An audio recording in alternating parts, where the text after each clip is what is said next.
I remember a time in a grocery store, and there was a person in front of me that had a cart that was loaded to the hilt.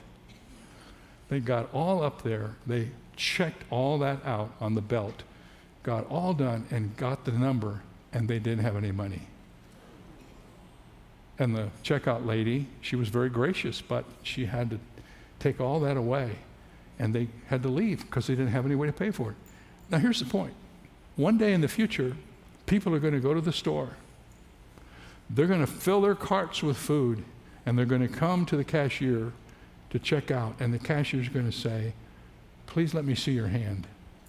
And they're going to hold their hand out, and if they don't have the mark or the chip or whatever it happens to be, they will not be allowed to buy any food. Most people that I know who've studied this period of time believe that most of the death during the tribulation will be because of starvation. If you do not have the mark, you will not be able to transact any business. Millionaire and pauper, free man and slave, everyone will be compelled to receive this mark of the beast, and no one will be exempt.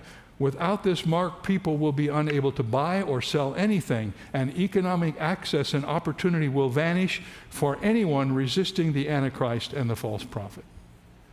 What will this mark be? Could it be a microchip in your hand or some other emerging technology? As we discussed at the beginning, it's possible.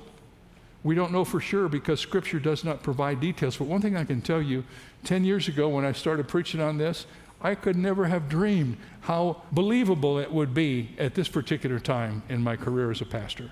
It's way more believable now than it was then. I believed it then because it was in the Bible. I believe it now because it's in the Bible and it's starting to happen.